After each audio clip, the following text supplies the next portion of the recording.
Y'all know what time it is. It's Wednesday night. It's 7 p.m. Wire2Wire Sports Podcast. I am your host, the NFL Genius, and my other awesome, amazing host tonight are Kent State's own Cleep. No. You know what? I'm not doing that.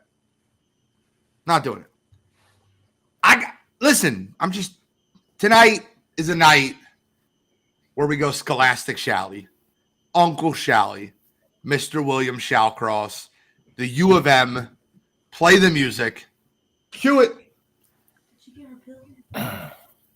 Did you start? It will be cued next Wednesday for sure. I don't want to put the cart before the horse here. You guys beat Bama, bro. You got to be somewhat excited. I don't give me the Kobe Bryant job's not finished. I don't want to hear that, right? I want to hear excitement. And if there's the one show of the year that I can get Shally excited, his team won a college football playoff game. Never happens. And you get Boner of the Year, which is like an award he invented. I get Boner of the Year. No, like you get the award tonight. Oh, yeah, it's true. It's a big show for me. It's a big pat on the back for me. It's a big show. Next Wednesday is the possibility to be a little bit bigger. Next Wednesday, I will, if we do take care of business, Cottrell should probably just take the week off. I am going to be unbearable. So I'm just warning everybody right now. Take the week off. Don't tell people that because then we'll end up having less listeners, and I don't want any of that crap. That's not true. People tune in for that. In the upper left corner, we have to welcome him back. We missed him. We didn't even get to celebrate the holiday with him. It's a new year. It's a new Cottrell, Kent State's own, Cleveland's own, college Cottrell. I'm happy to be back. Missed last week, obviously, but got a lot to catch up on. So I'm ready to get it rolling. If you listened to the show last week, it's apparently coast to coast too. You got a lot of inflammatory comments thrown your way by that guy. I'm just letting you know. That's fine. Like, you should listen to the show back. And I don't know if you did because you were cruising the Gulf of Mexico. The open seas. But Shally definitely was throwing some shade your way. That's fine. I heard some of it. I don't think I did, actually. You definitely did. Heard it. I heard some of it. All right. Well, we got a lot to get into. So before we get into that, we're going to give over our show. We have college football because that's the lead right now. That is the most important topic in the country. Then we got pro football, the last week of the season. Who's going to get those final playoff spots? By the way, Tinfoil Hajin was not right on a lot of things last week. I was right about New Orleans, 100%. New Orleans you were, yep. But I wasn't right on a lot of things last week. And that's okay. We'll talk about that. I'm glad the NFL is moving away from tinfoil hat. But we got a lot to get into, and we have our year-end awards. So we got to get started because year-end awards are important, and we have a ton of categories just like we did last year. And we're going to need listeners and people at home to give their opinions and what they think. So let's get rolling. Let's talk about college football. Let's talk about the college football playoff. And there's no better place to start than the Michigan Wolverines beating the Alabama Crimson Tide. By the way, I kind of want to mention something, and I'm hoping this certain someone is listening, okay? When I give a prediction on a show, it's what I think is going to happen. It's not my rooting interest. I don't pick who I'm rooting for. I actually said on Coast to Coast that I'm rooting for Michigan. I said it on Wire2Wire too, because I wanted my friend to be happy and excited. I hate Alabama. I hate them. I didn't say roll. I'm not even going to finish it. I didn't say it. I hate Alabama. However, one thing I find very interesting is when someone gives me crap for a pick that I make. When you're 100, actually, you know what? I'm lying. When you pick over 50%, you can talk to me. You got to pick them all publicly. I picked every game in the NFL this year on ESPN against the spread, over 500. Bowl Mania, over 500. Pick 'em, over 500. I know what I'm talking about. So you watch the Alabama-Michigan game, and it was 20-13 with 4 minutes left in the game, and Michigan looked like they were stuck. They couldn't move the ball whole second half. All of a sudden, something sparked. Michigan came down, tied the game. They come all the way back. We get overtime, and they dominated the overtime. They scored on like 2 plays, like 1 play. It was like not even close. Just ran a touchdown in. Made Alabama's defense look like Swiss cheese. And then everybody in the country, maybe it's just me, I knew 100% Jalen Milroe was running that football. And if I knew that sitting on my couch, I would think a paid college head coach would know that also. Now, if you look at the replay of the play, it was a RPO, but he had no interest in the RPO. Not throwing this football. I'm going to run forward and see what happens. And last but not least, and then I'm going to pass over to Shally to give his victory speech and talk about the game. That Alabama center, it's a bad day for him. Not a great day. A lot of bad snaps. I feel for him. Already in the portal. Yeah, no crap. Wouldn't you be in the portal? I'd be running. Dude, I'd be a UCF center next year. No one would. USF. Be a South Florida Bull. He thing is, he can block. He just needs a good school to recruit him that already has a good center so they can move him to guard so he doesn't have to worry about snapping. Like that's going to be he'll be a great guard. Center is not his position. Not the position for you, sir. But we also got to be kidding me. And if anyone steals my you got to be kidding me this week, I'm going to be a little upset. Just a little bit. Won't be me. But, Shally, I'm going to move to you, brother. This is your night. This is your shining moment. One shining moment for you of M. Be one shining show if we can get you to one show if you don't sing. Be like it's my new goal for 2024. Well, that's not gonna happen. I'm gonna do what I want to do. I know. It's who I am, bro. It's who I am. It's who I am. But tell us about the game. Do your bragging and make me not want Michigan to win the finals. Like, be unbearable. Have fun. Nah, unbearable will be next week. Listen, this was. I mean, we kind of all nailed it. I mean, for being honest, I mean, Cottrell picked a close game. Everybody did. You know, we were all 24-21, 24-20. We ended up getting 27-20 in overtime. And it did. It came down to little things, just like we said it was going to. It was a very tight matchup. A lot of the units were very close. Michigan had a great first half. Alabama made some adjustments, came out great in the second half. Michigan couldn't move the ball. Sharon Moore in the last 2 drives made a couple little adjustments, and then all of a sudden Michigan was down the field twice. I hate to say it, it's the exact game that we thought we were going to get.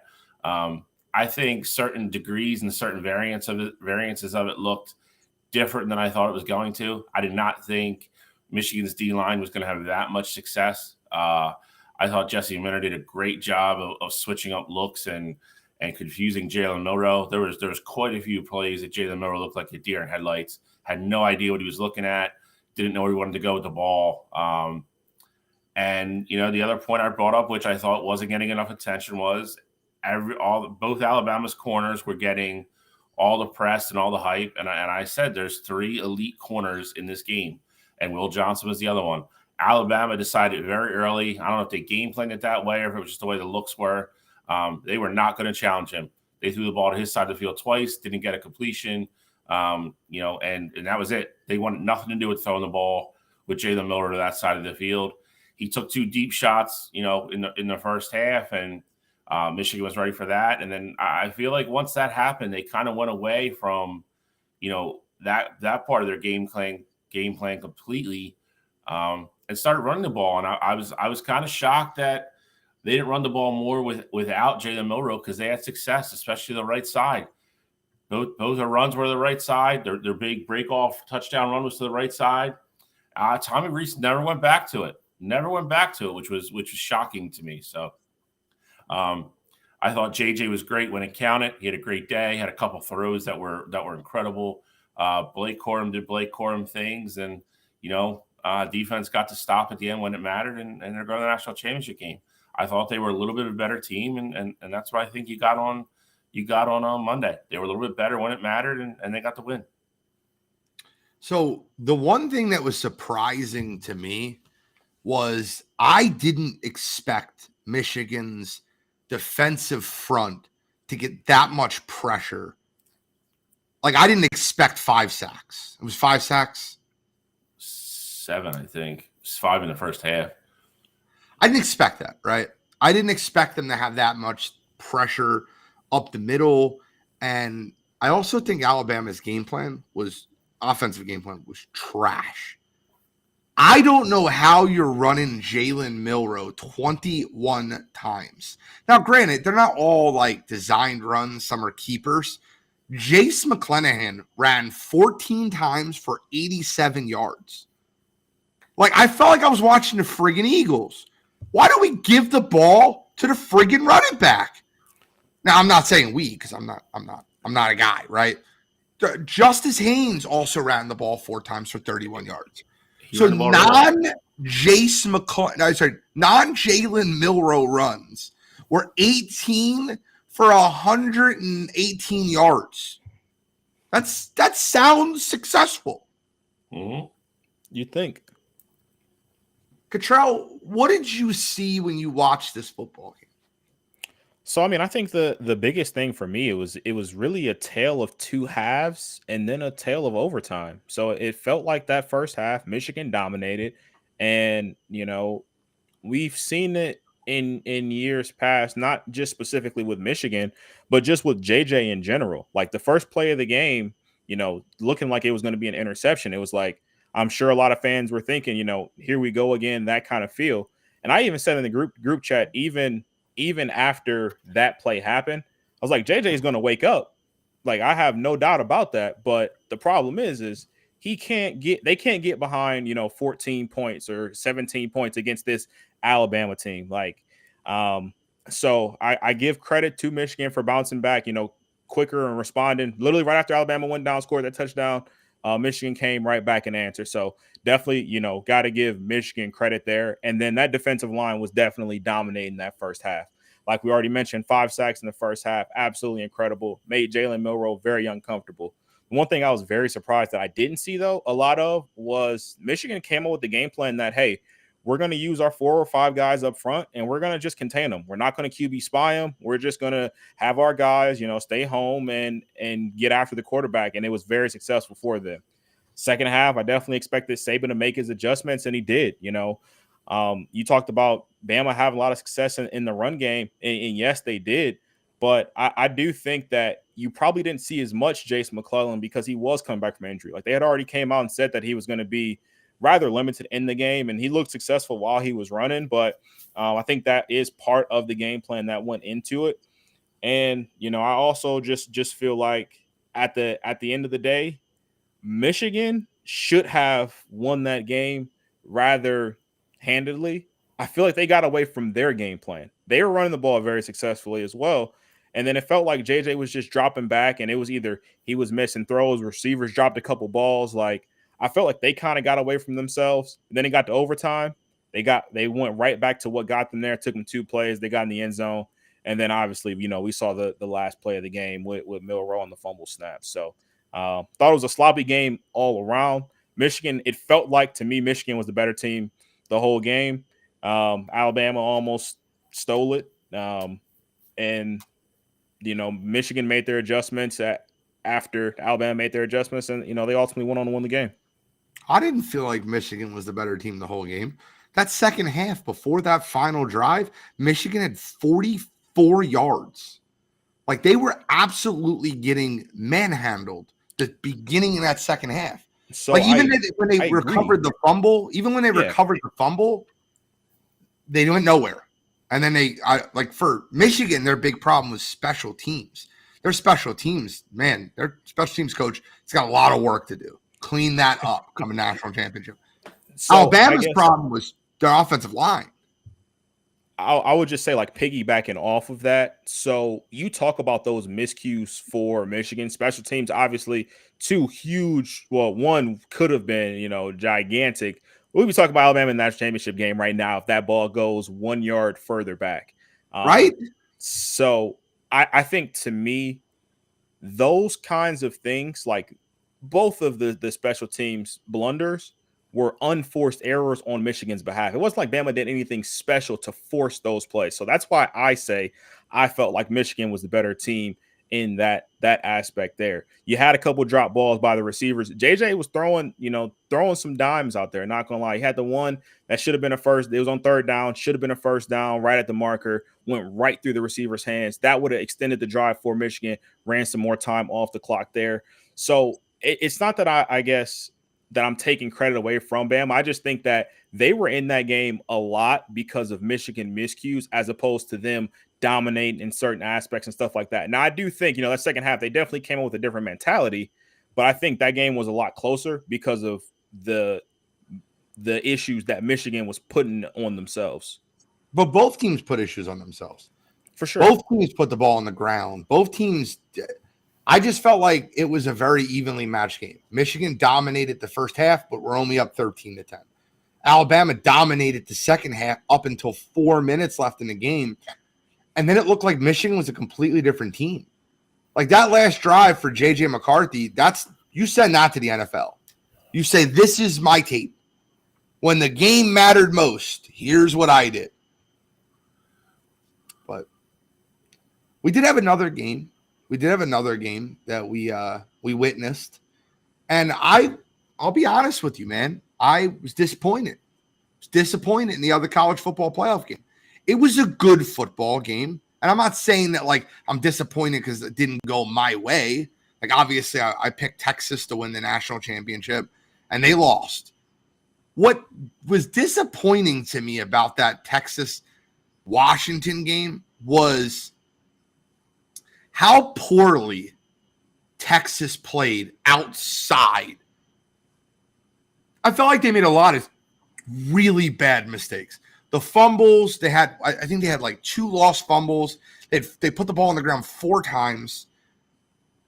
It looked like Quinn Ewers was dotting people up and they just weren't coming down with the ball. Xavier Worthy was basically a non-factor versus a secondary that is normally, I don't want to say trash, but they're not a great secondary. And Xavier Worthy to have 2 catches for 45 yards. There's no doubt in my mind, if I'm an NFL team and I'm picking between Rome Odunze and Xavier Worthy, I know where I'm going. Oh, 1,000%. Well, after that game, I mean, it definitely didn't help. I mean, Washington has one very, very good corner, and I think Texas is more of a by committee type team. I think the thing that surprised me, to your point, was they kind of tested him early, didn't have great success, and then I feel like Sark just went away from that side of the field, and that was.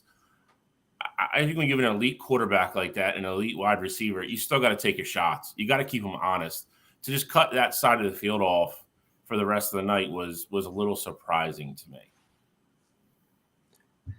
And by the way, Texas ran the ball at will. Right? They ran the ball at will. They had like 7 yards per carry. I think it was like 6.5 yards per carry. It's just they put the ball on the ground 4 times. Y'all can't do that. You can't do that in a game of that magnitude. The difference in that football game was Texas turned the football over 2 times and Washington only turned it over once. Literally. That's the difference, 37-31. The ball ended on the 12-yard line. I thought Washington was going to throw that game away.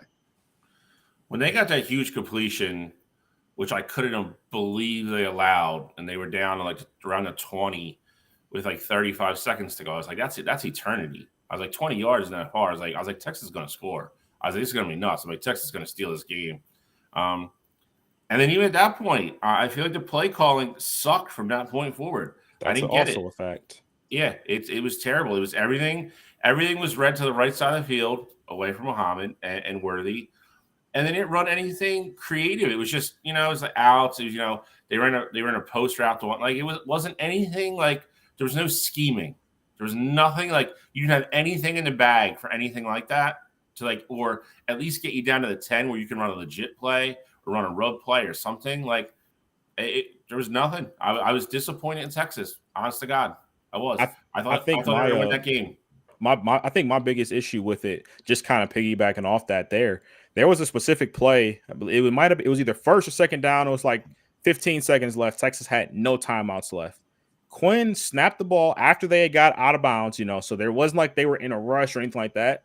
Quinn snapped the ball, immediately looked to the flat like as it was a design check down, threw it to the running back. Running back gets out of bounds for no yards. But if the kid gets tackled in bounds there, the game's literally over. So you're talking about the one that Jaden blew, the little that was terrible. It was dump and this isn't accurate. It looked designed. It looked designed. This isn't accurate. This is not accurate. I told y'all Washington was better in every aspect. They were not better in every aspect. Texas ran the ball a million times better than Washington did. A million times better. We talked about Washington running the football. At least they stuck committed to it. They didn't do it for any success, but they were not better on every. Let me ask you guys a question. Michael Penix Jr. played great, right? Rome Odunze played awesome. When you come away from that football game, do you think that Michael Penix Jr. is a better quarterback than Quinn Ewers? I didn't. In that game, yes, but as a whole, I didn't see anything that was like, oh, he's better than what I think Quinn can be. That throw he made to Rome down the sideline was just silly. It was so good. The one down the sideline, the one to McMillan in the end zone between the slot and the backside safety was nuts. He had a lot of audacity that game. I'll give him credit there. We got a national championship to talk about. Got Alabama. Jesus Christ. we got Michigan versus Washington. National championship. This will be played before we go on air. We got to preview it. Let's talk about it. Now, obviously, if you want to get a little bit more in depth on the game, they're going to break down each side of the ball, every single situation. You got to listen to Coast Saturday. Like, they're on point. But we got to do a job and take a conversation about Washington and Michigan. And my question would be this, Cottrell, being the Ohio State fan, knowing that you don't want Michigan to win the football game, what does Washington do to beat Michigan? I think I was looking at the spread and looking at the over-unders. Biggest thing for them, they got to have the over hit. Right now it's at 55.5. If that over hits, that's a game that Washington can win in. I think the higher that point total goes, the more in favor it will be for Washington, because Michigan doesn't want to shoot out with Washington. They want to, drag them down to the muddy water, stop them on defense, obviously put up their points, have success in the run game. But for Washington, the key is going to be limit the big plays on the ground. Blake Corum is going to get his. Michigan has a great offensive line.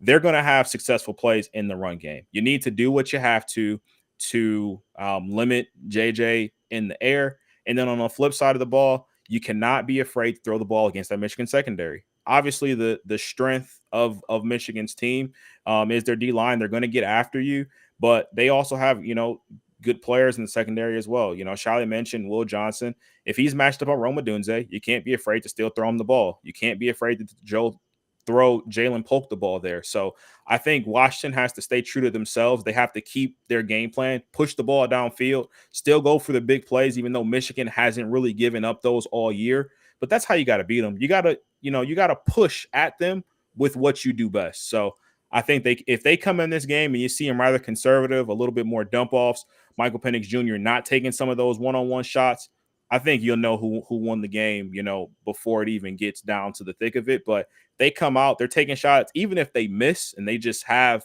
that confidence about them. I think this game will be everything we want it to be. I don't think it will be. I think it's going to be an absolute whitewash. And let me explain to you why, and I'll go to Shally in a minute.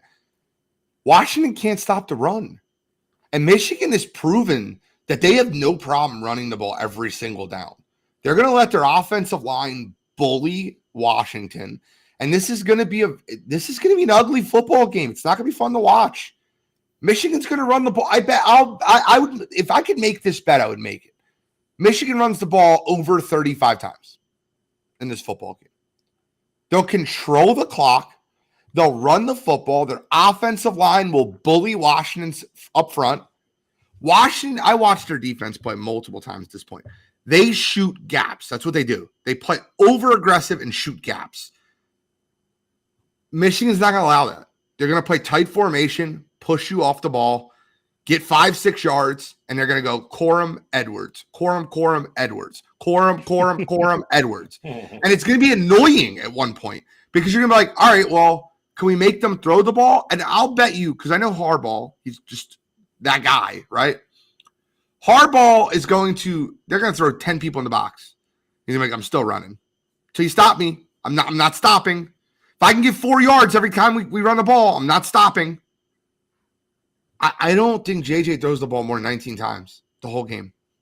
And if he does, maybe Washington's got a shot. I just don't see Michigan being that dumb. And if I'm asking you a question, right?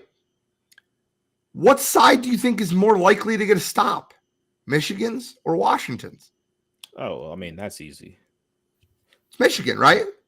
Of course. I think, so, though. Then hold on. What side would you have more confident scoring on a drive offensively? Michigan or Washington? Personally, I would have Washington. I think Washington's offense, but Washington's offense versus Michigan's defense, I think that Michigan's defense is better than Washington's offense. And I think it's even bigger of a discrepancy when you look at Michigan's offense versus Washington's defense. I don't think this game's close. I think this is an easy Wolverines. I think they're going to be playing the fight song for the game at the end of the third quarter. Game's over. You will have no doubt who won this football game headed into the fourth. Shelly, again, pull me back. Tell me you're worried because you're nervous because it's your team. I know how we get, right? I'm telling you from an outsider's point of view what's going to happen. I think you both bring up a lot of good points. I mean, I think they're all valid. I think they're all accurate. I think game flow will be a big thing in this, and I agree. I think Michigan's going to come out and say, until you stop us, this is what we're going to do. I think they'll still take their shots. I do think they'll take their play action shots or their crosses or get Colston Loveland out, stuff like that, and get chunk plays when Washington gets really super committed to trying to stop the run. So I do think JJ could have one of those games kind of where he has like 18 completions, but it could be for almost 300 yards because I think a lot of them are going to go. Michigan is set up to beat this type of team. And this is if you look at any offense they faced all year that's comparable to this or the last couple of years, it's Ohio State's. This is what they are set up to do. This is what they're built their team to do. Yeah, but Washington's defense is nowhere near Ohio State's. Agreed. And that this is going to be the best defense by far that Washington has played all year. He'll get his plays. Penix Jr. is too good. He's on fire. That receiving core is too good. They'll get their chunk plays. I don't think Michigan's going to give up 70-yard touchdown passes. I don't. They're too good and they're too disciplined in the back. If they play bend or don't break a couple times when they have to, that's fine. Washington's going to score. I don't think Washington's going to score more than 21 or 24, and I don't think that defense is capable of shutting down Michigan's offense for anything less than that. Because I do agree. I think they're going to come out and they're going to do them, and I think that offensive line is going to eat. I think the weakest part of Washington's defense is their defensive line, which is a huge mismatch for Michigan. I think they're going to run. I think Edwards probably breaks one. I think Corum has a huge day. And I think that this game, if you are a Michigan fan, stylistically, we always say, styles make fights, all that kind of thing. If you are a Michigan fan, take the nervousness out of it of obviously it being a national championship game. This is Ohio State. It's a similarly offensive, way less of a defense Ohio State. That's what they are. And it's like I said, it's what they're set up to beat. This is why they built the team the way they built it. So I think you have to have some kind of, confidence and, a little bit of assurance that, they're going to go out and play their game. And I just really don't think Washington can get enough stops or get them off the field unless they try to get too cute like they did in the second half when They started trying to drop back and throw JJ all the time and stuff like that. I think if they stick to the game plan, I don't think Washington gets enough stops for them to win the game. I don't. I'm going to give you my score prediction, and then we're going to talk about something else, and then you guys can give your score prediction too. I'm going 42-17 Michigan. Ooh. Where I think it's going to go. Listen, I think Michigan punts the ball once. I would love that if that's the score. I'm probably enjoying life a lot in the third quarter. But I think I need to watch the game with you. Where are you going to be watching it? I think I need to go where you're at and watch the game. I will be here. I've watched every one of the games here. I'm not breaking superstition at this point. So am I invited over? Sure, you come over. Cottrell. And if they lose, Gene, you're never invited back ever. Well, listen, I've been over there. Hold on. I've been over there for 2 Michigan football games. Both were blowouts. Okay, I'm I'm just saying the though, Iowa game and the Michigan State game. if they lose the national championship, though, you're never invited back. You can't. It could be a random Wednesday in April. You're not invited back. Like they're just going to keep you far away from the house. You know, keep all the bad energy away. I'm just saying. I can already see it in Bill's mind. I see the gears turning. I'll be invited back. I'm coming back for Scotch night. It's true. He is part of the Scotch Night crew now. So, but final score predictions. I think this is a close one. I'm going with Washington 27, Michigan 31. Okay. Wait, the anticlimactic.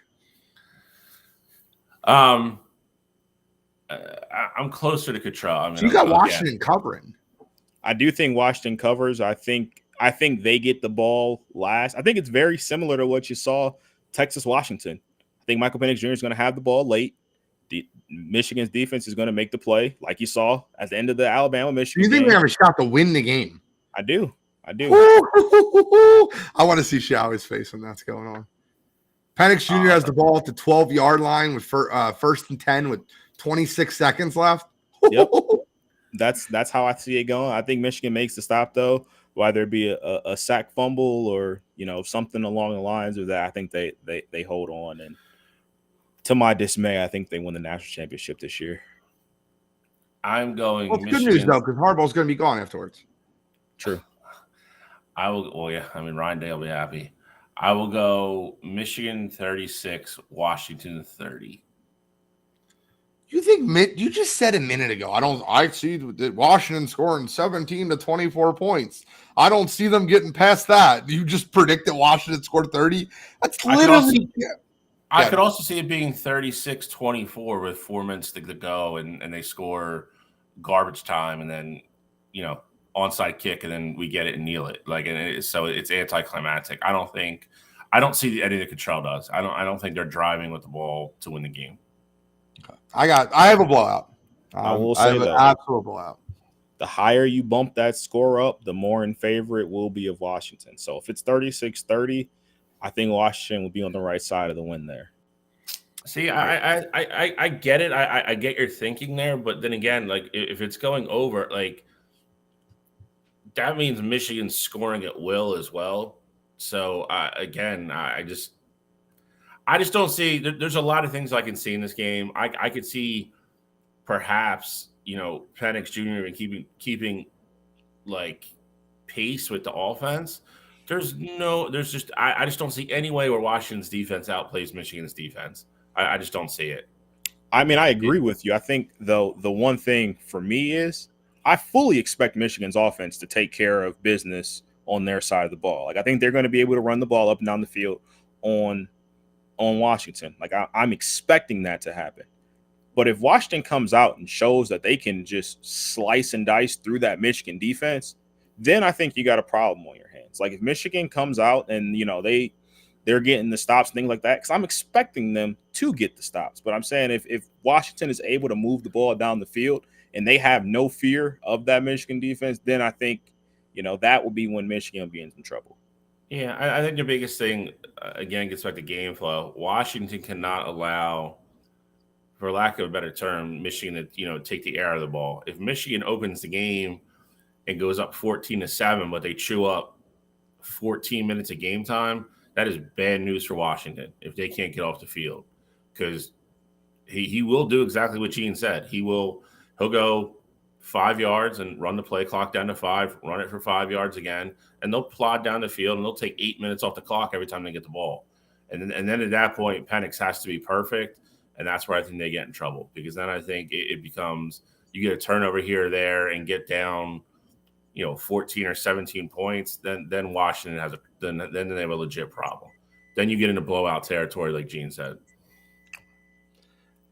Before we leave college football, there are a lot of other games. And like I said, if you want to get a full breakdown of everything that just happened this past bowl week, you got to listen to Coast on Saturday. But there's something I want to bring up because I feel like it's not a debatable conversation, but with the college football playoff committee. So let me ask you a question. Who do you blame more for what happened in Georgia, Florida State? Do you blame the committee, or do you blame the Florida State opt-outs, or do you blame like what do you, when I look at that game, right? We didn't get the 5th and 6th best teams in the country. We got probably the 3rd best team in the country playing against a bunch of 3rd stringers for Florida State, and you've seen 63-3. Well, I just want to know if you felt like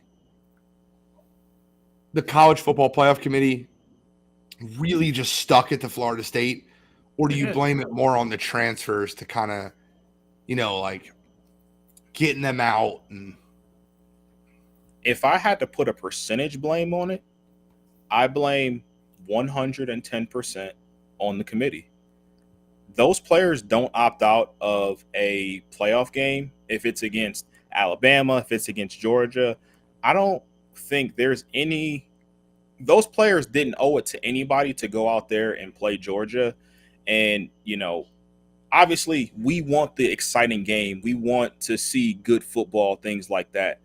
But them getting screwed, they don't owe it to anybody to go out there, put themselves on the line, potentially losing out on some money, things like that. And then you got other kids who, like we saw with Malik Murphy, they had to essentially hop in the portal, because if they were going to get in the portal later, this game being as late as it was, they would have been already screwed from that first wave of guys committing and spots closing up. So I think it's an issue for the NCAA as a whole. The transfer portal, we talked about it on Coast to Coast before, the timing of everything, things like that. But you don't get this 63-3 game if Rodemaker is there and he's throwing the ball to Keon Coleman and Johnny Wilson and all those guys. I mean, this was basically like Florida State's freshman team that you throw out there. JV guys didn't even suit up. You had 26 opt-outs from the Florida State side. Like, that is huge, no matter if the guys are 5 stars, backups, whatever. 2 questions, and then you and Shally can respond. First question is, can we not just move the portal back, like saying you can't opt out or sign or commit to teams until January 15th, so all this is done? That's one. And the second part of the question is, if you're Florida State, right, and you're pissed off, you didn't make the college football playoff, you were undefeated, you wanted to prove that you should have been there, don't you think like everybody coming together to put a statement out versus Georgia and beating them or playing them tough would have been in the best interest of the players and the program? Because now, and whether it's fair or not, there's no debate on who's the national champion. The winner of Michigan-Washington is the national champion. Whereas if Florida State would have came out and won a football game versus Georgia, or at least played them tough without, a player or two. So there's my 2 questions. I'll leave it in 2 parts. I'll shut my mouth. I think that Florida State should have played that game like it was a college football playoff game to prove a point. Maybe I'm on my own island. So I'll go to the first part first. It's easy. We've talked about this actually on Coast to Coast before. They need to change it. It is too condensed. It is too, you get these kids going home for break. The coaches are still out, like recruiting, and kids are in the portal. Kids are signing. And then once, the kids are back on campus, it's considered a soft dead period. There's too much going on. There's no reason they can't move the portal, extend the portal till after the playoff is over. And then open signing day there, to just ease so much of the confusion for everybody and just a fiasco that it becomes. And then I think it also encourages a lot of kids to stay and play their bowl games with their teams, knowing they don't have to declare and make that decision before they step on the field. So that's one. Two, I would say, is what do you tell them then? Florida State, everybody stays and they go out and beat Georgia. Now they're 14-0. They're 14-0. They're an undefeated Power 5 conference. Now they just beat Georgia. They can't win the national championship. It's impossible. So then what? Then it becomes a bigger fiasco. Because hold on. You're saying they can't win the national championship. Bro, nobody cares about that. And that's fine. Ask anybody from that year that's not a hardcore fan who the national champion is that year. Nobody's giving you UCF. Nobody's going to give you Florida State. Whoever wins Monday night is everybody's national champion. So whoever wins Florida that State game would have won a convincing game over Georgia when Georgia had everybody play.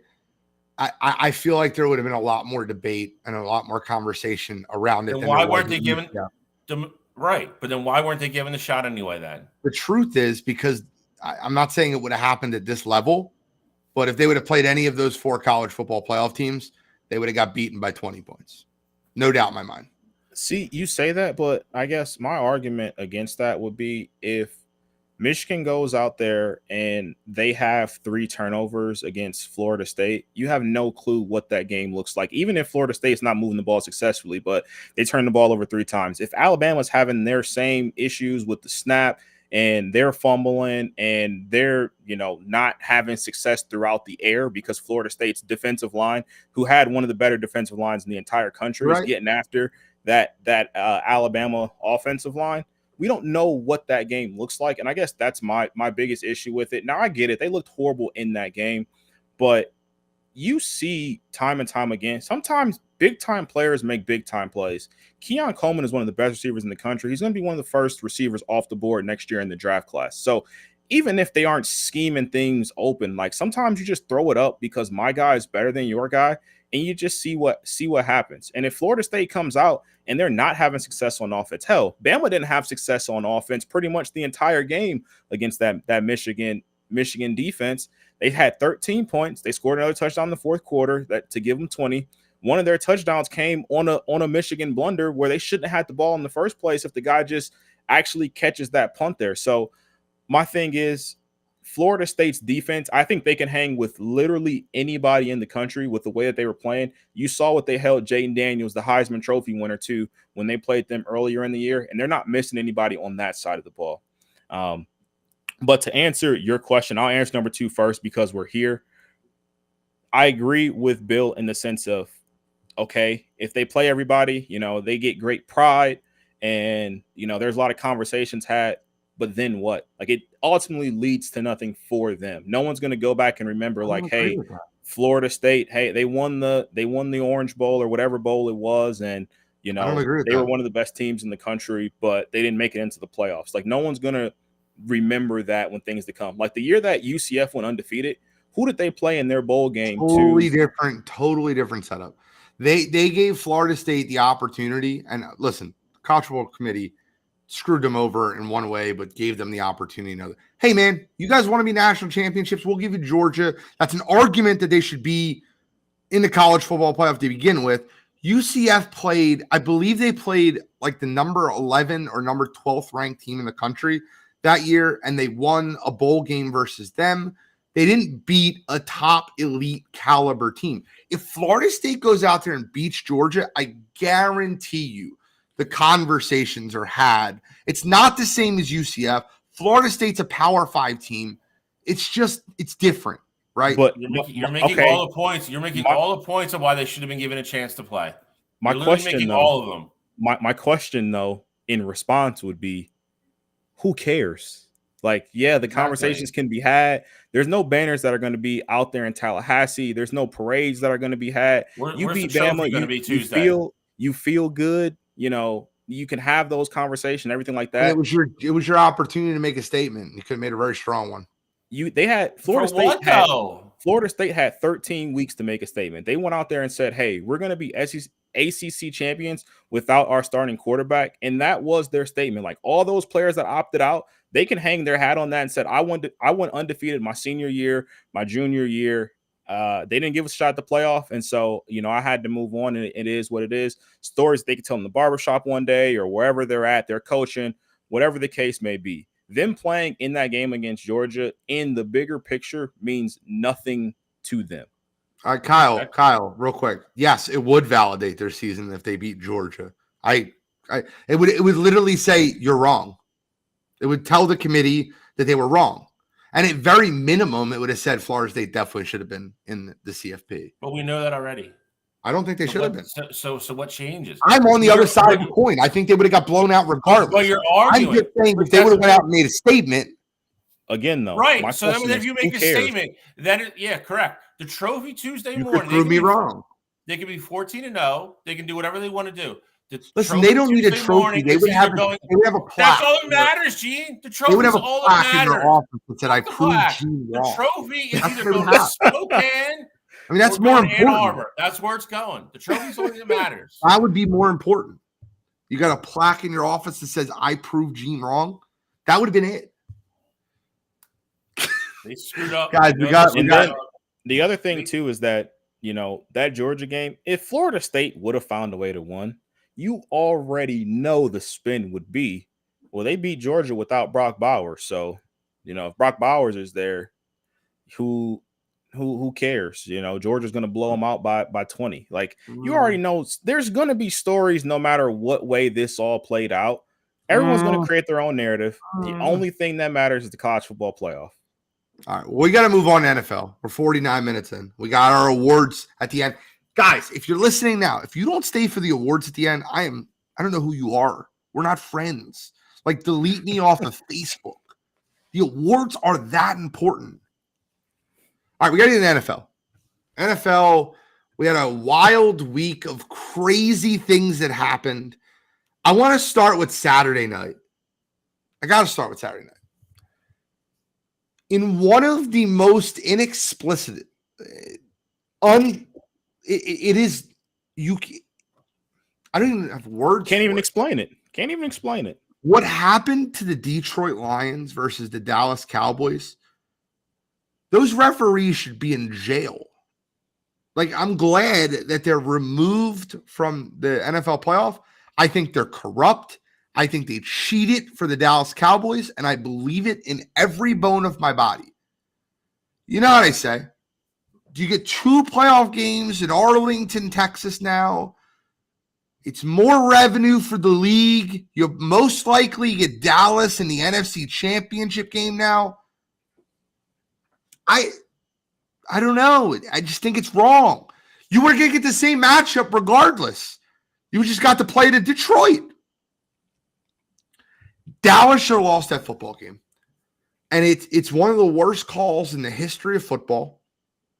By the way, the last time Detroit played a meaningful game at Dallas, they had one of the worst calls in NFL history. The picked up PI? Yep. You guys remember that? Playoff game. Detroit was beating them. That game was over. They threw a PI flag, and they were like, never mind. They did it again. There's video, and there's video everywhere. It's the best thing about the NFL. You can see video everywhere of the right player reporting, the referee acknowledging. It's embarrassing. It's embarrassing. And yes, that's correct. The game before the Dez no catch. That's correct. They would have never been there if they didn't get cheated. If Detroit got cheated. I'm telling you right now, Detroit got cheated then, and they got cheated now.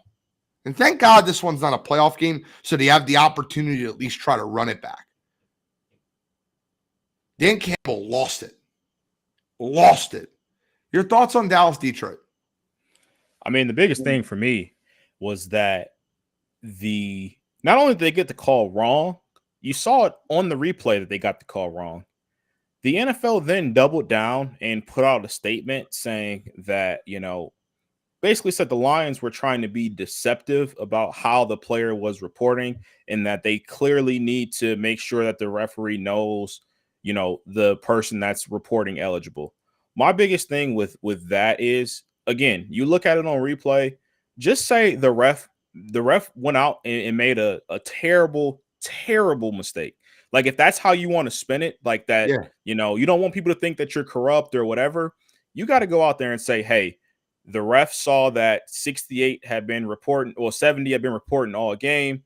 We saw 70 running up to him. We thought the linemen were telling us that, 70 was going to be the guy that was reporting.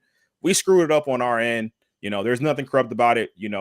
We misheard how it happened. He ran to the huddle, told the Dallas players who was reporting, and then no one's letting you off the hook for that. But at least we understand that, hey, they realized this was a monumental screwed up call. But to double down on it, when we have the video there, and you have the video of Jared Goff in the huddle telling Taylor Decker, hey, we need you to go report. He's pointing over to him, and he runs over there to him, and he reports. And then the ref comes out afterwards, double downs, and he says Skipper is the one that reported, when you can vividly see that he walked away before, Skipper even got over to him. It's just a horrible, horrible look for the NFL. And it's really undescribable, like that feeling. And I see, I know there's a lot of talk too about how the end of that game played out, about Dan Campbell and them kicking the extra point. I understand to an extent, where he was coming from there. Me personally, I would have kicked the extra point just because I know I don't have 3 go-to 2-point conversion plays in a row like that. But at the end of the game, I feel like this was my game to win. I already won it. I'm just going to go do it again because like that, I have that mentality that I'm going to go take it. So I'm not mad at Dan there. Obviously, emotions got in the way. I think if he was thinking rationally there, he probably would have, taken the points there. But are you saying that the Lions tried to be deceptive on, wait for it, a trick play? That's the goal of a trick play, is to be deceptive. Yeah, they had a different guy report than was reporting all game. So Dallas, it was a trick play. What? That's the argument. Well, they were being deceptive. They all game they were telling us 70 was reporting, and it was 68 on the last play. You blew it. You blew the friggin' game. I'm guessing Damian Hernandez is a Cowboys fan because that's the Damian Hernandez is a Chicago Bears fan, so it's a rival. Okay, that makes sense. But I will say this, right? Sean, I'm going to go to you. Mo, Tiny, Kyle, you're all right. They should have kicked the extra point. Detroit left a lot of points on the field. You're all right. But they still should have won the football game. And that's not the point, right? Every team makes mistakes in the NFL. We can't go, well, they left the points here and they left points here. It doesn't matter. They should have won the football game. And I'd argue that they wouldn't have even – I'd argue that they wouldn't be even in that position if they hadn't been as aggressive as they were all game. Like, I know the fake punt earlier in the game didn't ultimately lead to points. They got stopped again on 4th down later that drive, but like that's just instilling confidence in that team. And I think ultimately that's going to go a long way for them. And that's why the Lions are having the season that they are. So I'm not mad at Dan Campbell for not losing sight of who he is, even in the big games. Damien, you listen to us all year. So when the refs been doing this all year to other teams and nobody says anything, you listen to us all year. We call refs out more than any other show, period. Shal, your thoughts on the game? In numerous sports too. It's not even just football. Listen, any coach, any player will tell you this. If you go out in the field and you get beat, you can deal with a loss. You can handle a loss. If you go out and somebody's better than you, or somebody stops you, or they're just a better team that day. If you lose the game, any player go out in there. Any reasonable, great player will tell you that. You can't have a game ripped away from you who is from a person who was supposed to be the unbiased person on the field. I'm glad Dan Campbell called everybody out right in the post-game conference, news conference. He explained how they went over this exact play before the game, about what they were going to do if the situation came. They just dropped the ball. I mean, it's that simple. It's just another black eye for NFL officiating. And this is a really bad one because this one, a lot of times you could say, all right, it's a really bad call, but all right, so it would have gave them 1st and 20 and you don't know what happens down the road. This took points off the board. This is different. It just can't happen. And, I listened to a couple other coaches on ESPN. Rex Ryan, went nuts. And he was even saying how that referee is one of the better referees in the NFL. Like, he likes him. He's like, but, you can't put in your post-game report that that's not what they did. And then your video, like Gene said, your video showing exactly what they did. Everywhere. They were both right there, everywhere. And then the NFL kind of try to twist it like they always do. I don't know what the major situation is going to be before the NFL eventually has to step in and switch the outcomes to one of these games. Like, what would have happened if this was the NFC Championship game? Yeah, but the problem is this: you can't switch the outcome because the argument would be left. 21 seconds, 2 timeouts, and the best field goal kicker in the league right now. That's not. I get it, but the point being is you can't say that how that game would have ended. I get it, but you can also be like, okay, well, we can go back and play the game from that point. And we'll give you your 21 seconds. It can't continue to be, oh well, we screwed up. They got away with a little bit of this because it was a regular season game. It's not like Detroit got screwed out of a playoff game. They're still going to win the division. I get all that. The last time a call this egregious happened in a playoff game, the New Orleans Saints went to the Supreme Court, or not the Supreme Court, but they filed an injunction to stop the Super Bowl from happening. What called worse? The Saints one. I mean, the Saints one's worse. It is. The Saints one's only worse because the NFC Championship game. Like, if they were both NFC Championship game, this call is 100% worse. Really? I don't know. I think so. Non-call. The only reason why I say that, though, is because the Lions literally did what they were supposed to do. You can't say that I'm an ineligible man downfield and illegal touching, whatever. When I walk up to you and report, like, the Lions couldn't have done anything else. With the Saints, like, obviously, it's that at least was like a judgment call. It was an obvious call, but like, at least it was judgment there. Yeah. With this, it's blatant that we came up to you, we said he was reporting, and then you call a flag on me for not reporting. Judgment calls aren't reviewable. You're talking about a judgment versus a procedure call. And their biggest job as referees is to know the rules and know the procedures. And that's where this got screwed up. Nobody's arguing the other one wasn't bad. It was atrocious. But at the same time, it's a judgment call. He judged the timing was different than every other human being on earth that had eyes. But, it still sucks. But it is what it is. This is simply, hey, I'm eligible. And then Rex Ryan even broke it down really well, which I liked, was even if you were a ref, the way they lined up, Dallas had to know that he was the eligible guy because he was the one that was uncovered.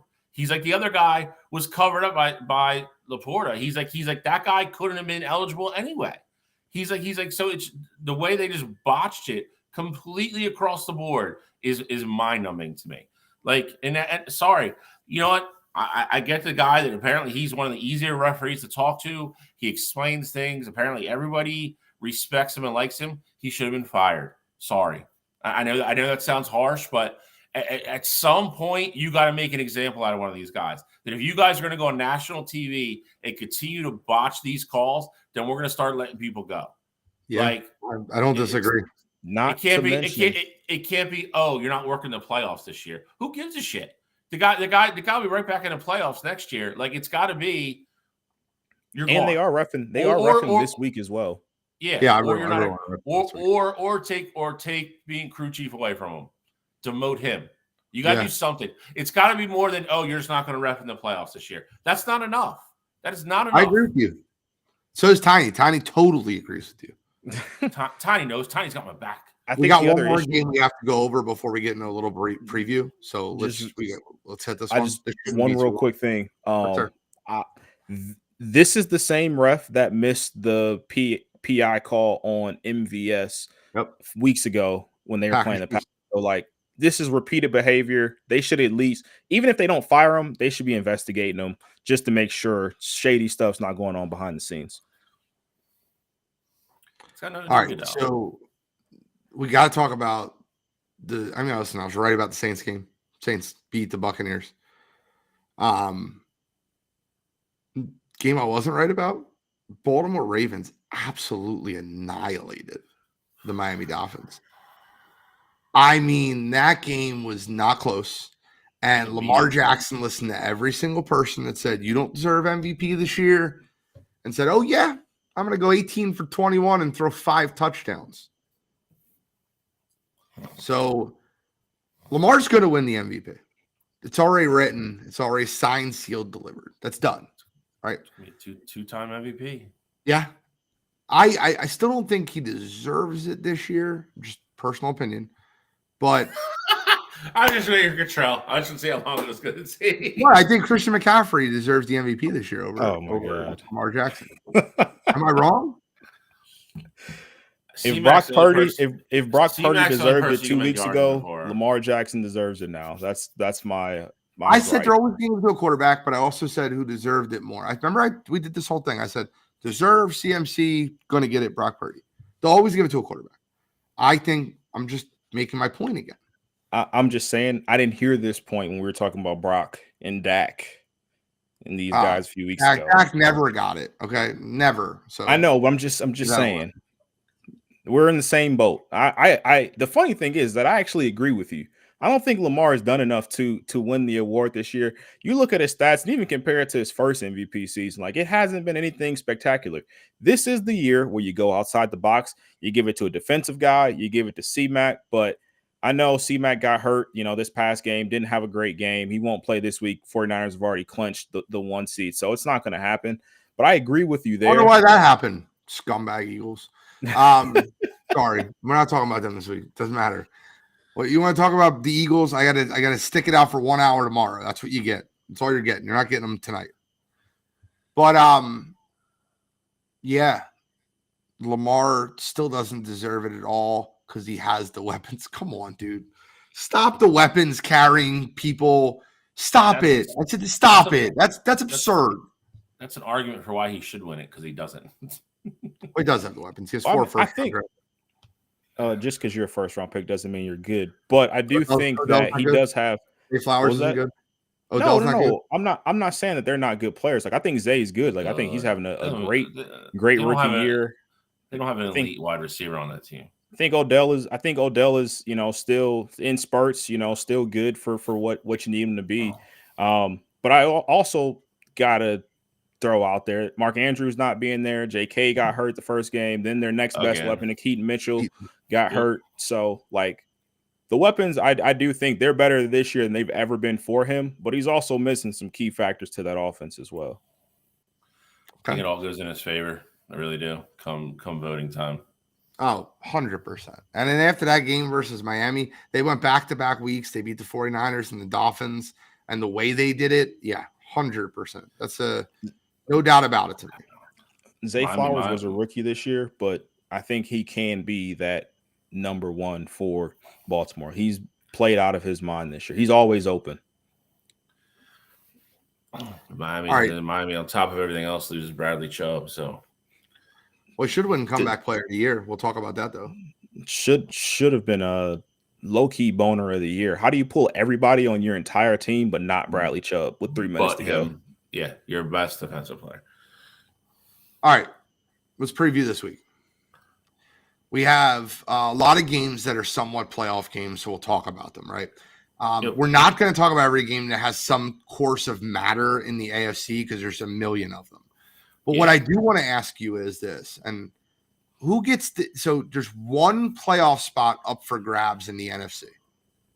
It's the 7 seed. The top 6.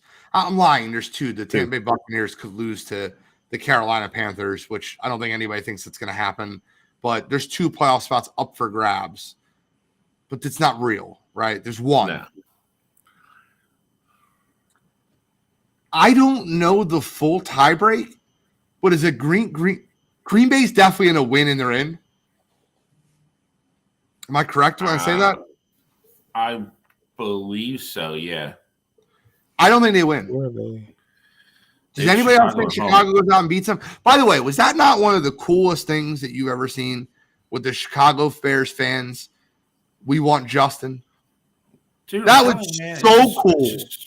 If they trade him, dude, they're out of their minds. I don't know what else to say. The whole team is behind them at this point. They've come out in the media and said it. The fans are behind it. Like, I think that's the quickest way to lose, not just your locker room, but you're a diehard Bears fan. You're going to be a Bears fan forever, no matter what. But that'll be the way to not have fans excited. I'm not kidding with you. That was one of the coolest things I've ever seen. All the talk about Justin Fields and whether they're going to take Caleb Williams the first pick and trade Justin. Yeah, Green Bay wins, they're in. So the Packers play, I think they play at home versus Chicago. That's correct. I think Chicago beats them. Anybody else with me? Am I the only one on that little wedge? I mean, the way Justin Fields is playing, like, I wouldn't be surprised. I would love for him to go out and have a wow game and then really just make them make a stupid decision. I really would, for his sake. And honestly, part of me wants them to get traded out of Chicago and go to Contender and, stick, middle finger up on the way out of town to the ownership group. But I also think, I think for as much as that team has struggled and that organization has struggled, and even he struggled at the beginning, the steps he's made the last 2 years for that crowd to, show him that sign of support. And, it's something that's, I think it's very telling. I mean, like Charles said, too, the locker room is behind him. I think he's got to be QB1 next year. And if he's not, I get it. You can go get Caleb, but I understand Caleb's going to be this, he's going to be that, but it's really hard for me to move away from that when you have a known quantity now. Like, you're starting to surround the kid with weapons. He's getting better. You know what he is. He's still not at his ceiling. That's still better than potential. Caleb, I get Caleb Williams looks nice. He's great. You can get a lot. Dude, I'll tell you right now. Yes. The mock trade that you've seen. The mock trade I've seen about the Raiders moving up for the first overall pick. Insanity. It's two insanity. first, 2 seconds, and Max Crosby. Oh, God. No way ever would the Raiders do that. I see. Max Crosby wouldn't be the guy. I would say Max Crosby is the one that the part of that doesn't go. Guys, this is nuts. Please stop, guys. I love you guys.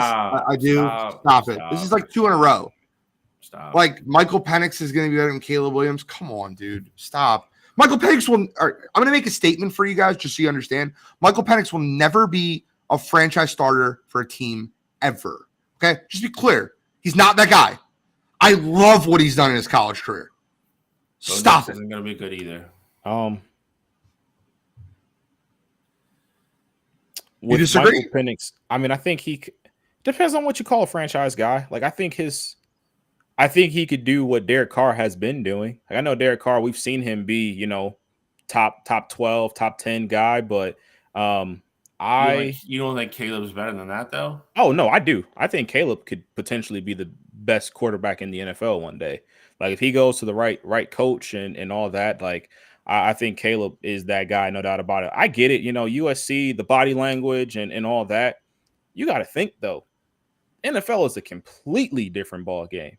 If you get Caleb Williams somewhere that absolutely needs a quarterback, if Seattle says, hey, everything that we got from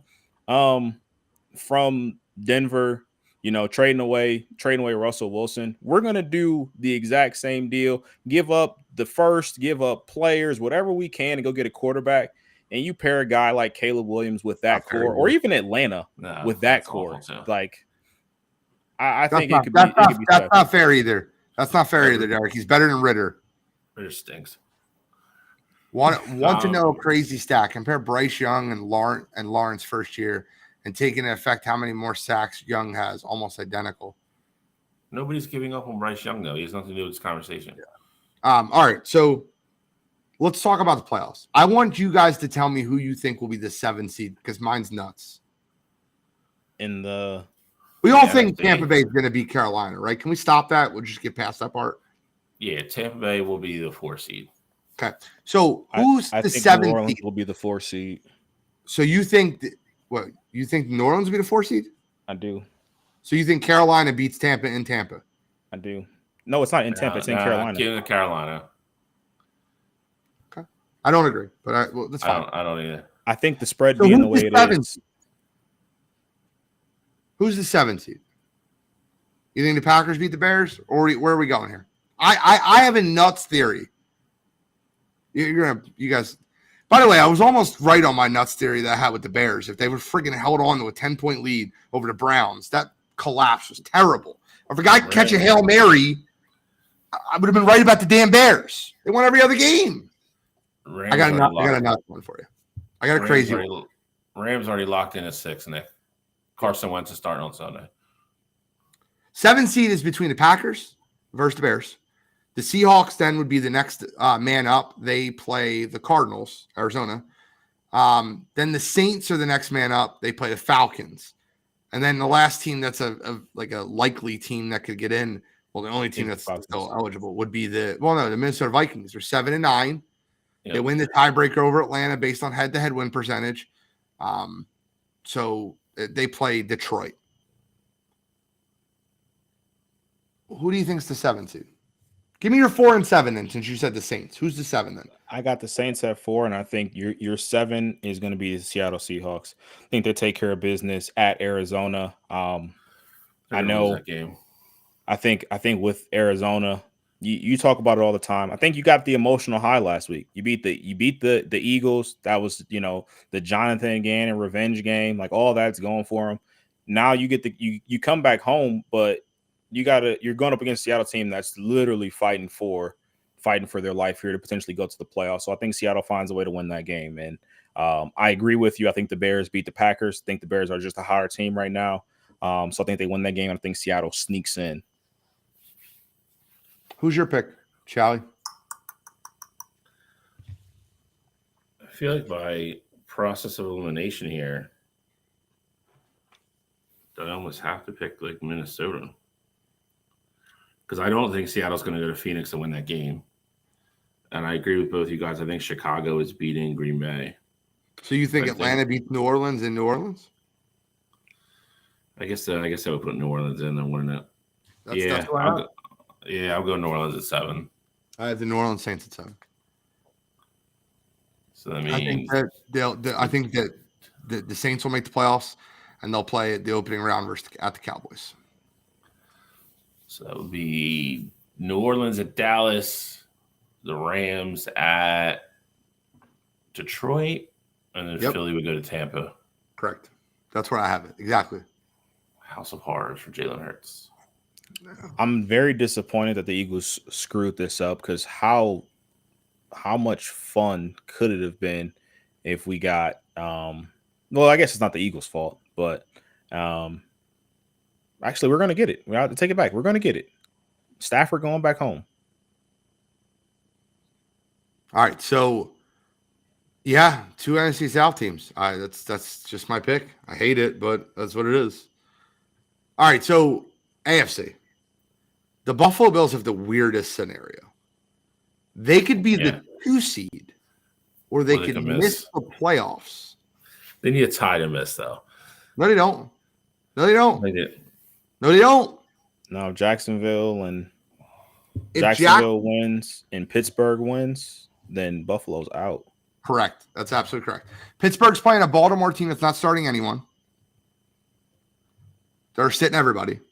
And Jacksonville is playing for the division versus Tennessee. Is that game in Jacksonville or is it in Tennessee? It's in Tennessee. Okay. So I think Jacksonville wins that game, and I think that Pittsburgh wins that game. So I really believe that Buffalo has to win at Miami to make the playoffs. I believe that. So let's give your playoff predictions for the AFC. It's a little bit different, a little bit funner, a little bit weirder. What do you got? this side for me is probably the nuts side. I think Baltimore, even with them sitting everybody, Mason Rudolph is going to come back down to earth sooner or later. Pittsburgh won this matchup earlier in the year. I think the Ravens beat the Steelers.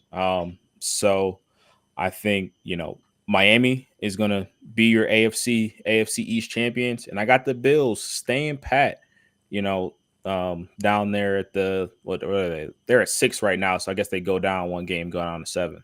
They play 7, they would just replay the same game if they lost to Miami. Yep. Okay, so I completely and vehemently disagree with what you just said. I know. Like every part of it. Crazy. So it was crazy. I'll give mine and then we'll go to Shally. I have the Buffalo Bills going into Miami and beating the Dolphins. So I have the Bills finishing as the 2 seed. I have the Colts beating CJ Stroud and the Texans.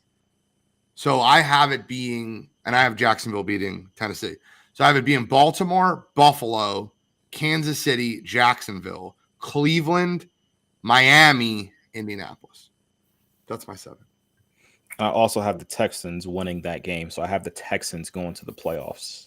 So do I. So I think Pittsburgh beats Buffalo.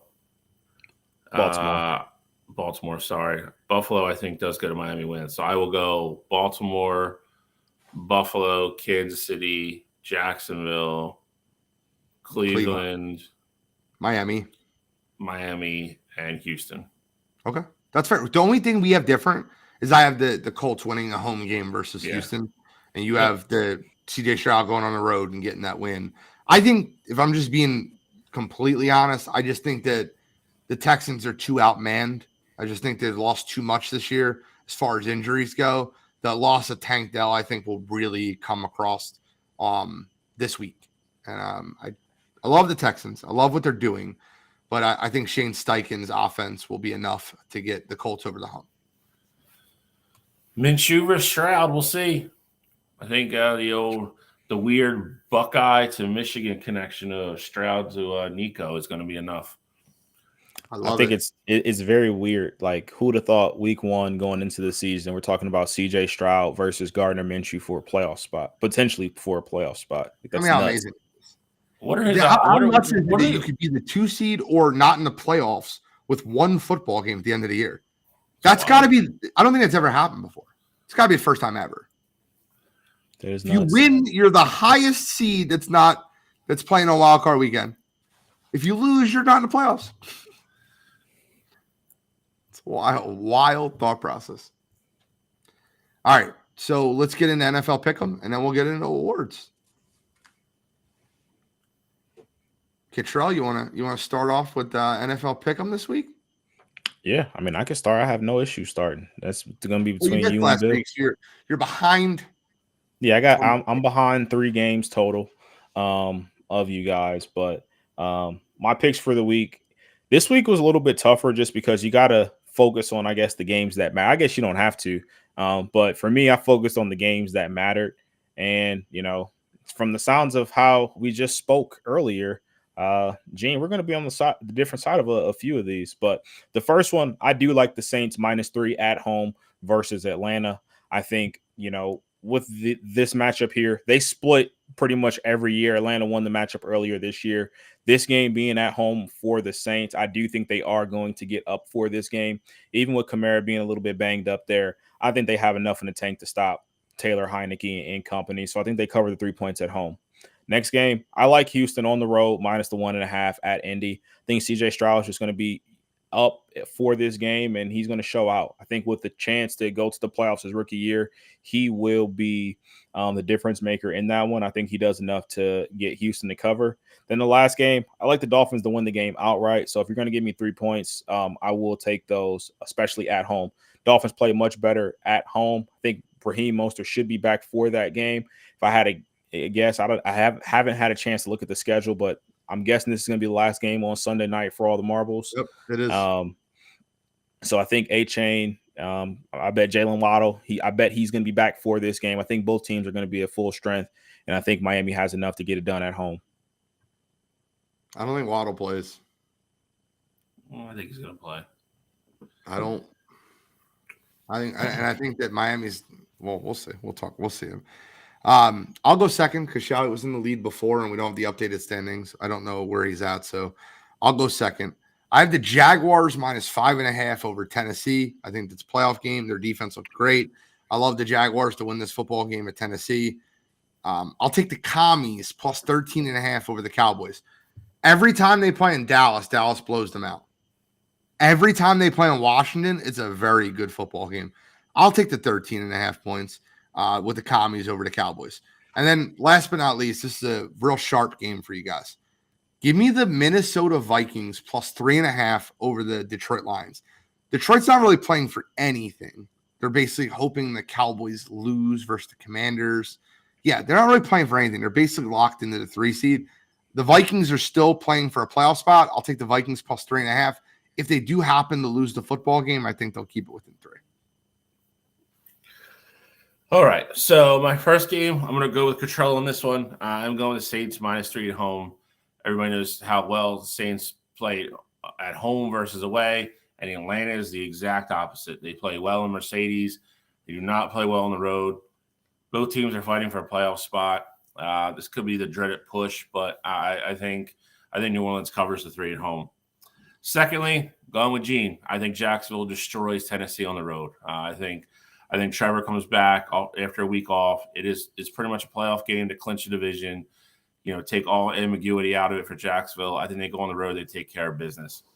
And then last but not least, I am actually going to go with – where's my third game? Oh, Tampa Bay, -4.5 over to Carolina. I know a lot of people think that's going to be a tight game. I don't think it's going to. I think the loss last week makes this even more succinct for me. I think with all those weapons, in Tennessee – or not Tennessee, sorry, Carolina, they're playing out the string at this point. I will take Tampa Bay -4.5 on the road to solve the division and clinch the 4 seed for the Buccaneers. All right, I'm ready for awards. I've been ready for awards since the awards were announced. The Wire2Wire year-end 2023 awards. And we're bringing them to you now. Cottrell, I don't know the order. You got to read them out. You got to let me know where we're going. Absolutely. So first up, our first of 14 awards. We got 14 for you guys. 14 awards for you all. We got Male Athlete of the Year. Okay. This is This is easy for me. We're gonna vote on this, right? So, and It's then easy if for me we're as all well. tied, we're gonna go to the chat, and whoever the chat gives first, the first name we see after we're done, we're gonna take, and that's gonna be the winner. So let's go top to bottom. We'll do snake order. We'll go Cottrell, Bill, Gene, and then we'll go next one will be Gene, Bill, Cottrell. Okay. Well, this one for me is easy. I'm going with Shohei Ohtani. He won the MVP for Major Leagues. He also won the World Baseball Classic earlier this year as well. Clearly, most dominant player in baseball. Obviously, the injury at the end of the season kind of derails what his numbers could have been, but I think he's deservedly the Male Athlete of the Year. I think Joker had a nice year, finally getting his championship. And then obviously Novak Djokovic, who I probably think more highly of than both you guys, set the Grand Slam record this year at the end of the year. But the answer to this is Shohei Ohtani. So my vote doesn't matter. My vote doesn't matter. But I'm taking Nikola Jokic, who got over the hump and won the NBA Finals MVP. So give me Joker. The guy that got robbed out of the MVP last year. I'll take Joker. Joker. All right, so this is – I guarantee you we're split on this one. First of all, there's nobody that loves them some Coco more than I love some Coco Gauff. Huge fan, but I can't pick her. Asia, I'm not going there. I'm taking Caitlin Clark on this one. Caitlin Clark took college basketball by storm, one of the only great players on that Iowa team. She shoots the lights out. The female Steph Curry. She put college basketball, women's college basketball on the map. Give me Caitlin Clark. Me or you? Go. It's you. Oh no, you're next. You're next, Me. man. All right, this one's easy for me. Female athlete of the year. Huge Asia Whistle fan, but she plays on a great team. Back-to-back champions for the Las Vegas Aces. Caitlin Clark is great. She's a highlight reel. She hasn't won anything. For me, this is easy. Coco Gauff, best female tennis player in the world. The U.S. Open, won the biggest tournament in the year. Did it by herself. Breakthrough performance. Give me Coco Gauff. I'd love that. It's okay. I'm fine with Coco winning because I'm a big Coco fan. So, Bill, you brought up a great point for me because I was originally thinking about going Caitlin Clark here when when we first talking about all these things, but she hasn't won anything. Just pick Shohei over Joker. He has an MVP award. Caitlin Clark, she was co-player of the year with Angel Reese, so she doesn't even have her own, most valuable player award. Coco, she has a championship. I get it, she number one player, that's great. I'm going with Asia Wilson here. I got her defending the crown for female athlete of the year. She got the next comment in the chat wins. Guys, put the comment in now. Next comment wins. Asia. I've seen all the 4 Caitlin Clarks already. Let her go back to back. 4 Caitlin Clarks already, but it doesn't matter. The next comment wins. I got to see it. Derek Dempsey. Oh, Jesus. That was quick. Everyone won Caitlin Clark. Caitlin Clark wins it this year. Wow. 8 in a row. Caitlin Clark's the winner. It looks the chat has spoken. Best team of the year. Cottrell gets to start with this one. By the way, Cottrell, I'm telling you right now, I'm unfriending you on Facebook if you pick one of these. Just let you know. I'm going to go with the Denver Nuggets here. They were dominant from start to finish. They were the 1 seed in their conference. They swept in the Western Conference Finals, and then they had a gentleman sweep in the finals themselves. I think they were the most dominant team. So I got Joker and Jamal Murray taking home best team of the year. Is it me or you? Am I going second in all these? Literally up and down. Okay. You're always second, every single one. I'll do this to make it fun because I'm between the two. I'm obviously not picking the freaking Chiefs, so they can kick rocks. I'm going to go, as much as I think Denver's great, I'm going to go with Texas because they were the 1 team out of the 3 here that nobody expected to be here. I think they had the best run. I think Denver's a great team, but Denver is a great roster. I think Texas is the most overachieving team on this list, and that means something to me, so I'll go with the Rangers. Well, hey, listen, this isn't the overachievement. I'm trying to steal my damn thunder. I'm sorry. I was trying to influence you. If it was the team that overachieved the most, I would be going with the Texas Rangers. It is not the team that most achieved the most. It's a team that dominated, and the Denver Nuggets absolutely dominated. 8-1 in conference championship and finals. They absolutely dominated. They were the number 1 seed in the West. Give me the Nuggies. Thank you, Gene. Thank you. I'm sorry for stealing the thunder, but easy one for me. I'd say it was my deciding factor. I said it just mattered to me. All right, so this is a fun one. This is a really tough one. What the hell was the last one? This is female best team of the year. We got the LSU Tigers and Angel Reese. We got the Las Vegas Aces. We got the Oklahoma softball team. All right, I want to see if you guys stay consistent because if you're going on criteria for the last one, this one's easy for you two. Well, I think here it comes already. It's easy for me. I'm between two. Here it comes already. I'm between the Oklahoma softball team and the Las Vegas Aces. I think the Oklahoma softball team is more dominant, and that's probably where I'm going to lean towards. But the Aces were incredible, and I think there was 2 great teams in the WNBA. I'm completely eliminating LSU. I think they went on a great run. I think they were the best team at the end. I don't think they were the best team all year. It's between the Aces and I didn't think the Aces were going to beat the Liberty. I really didn't. I'm going to go Oklahoma softball because I think they were the most dominant team, and the best team to me is the most dominant team. So I'm going to go Oklahoma softball. Correct answer is Oklahoma Sooner softball team. They've been dominant for a decade now. Didn't lose a game for almost 2 years in a row. It's just them. They are literally the standard for women's softball right now. Yeah, this one is easy for me. LSU, they weren't even the best team in college basketball. That was South Carolina. The Liberty beat the Aces 3 times in the regular season. Oklahoma softball, you knew going into the year they were going to be the most dominant team. Then they went on and won the national championship. Easy one for me. Clean, our first clean sweep of the awards. See, there we go. And then and Shally was crying about it. I shouldn't have said anything to see if you guys got squirmy on me. We're not squirming. So this is fight of the year. Fight of the year. So you got Makachev versus Volkanovski. You got Aldana versus Rosa. And then you got Pereira versus Adesanya 2. Okay, For so me, this good.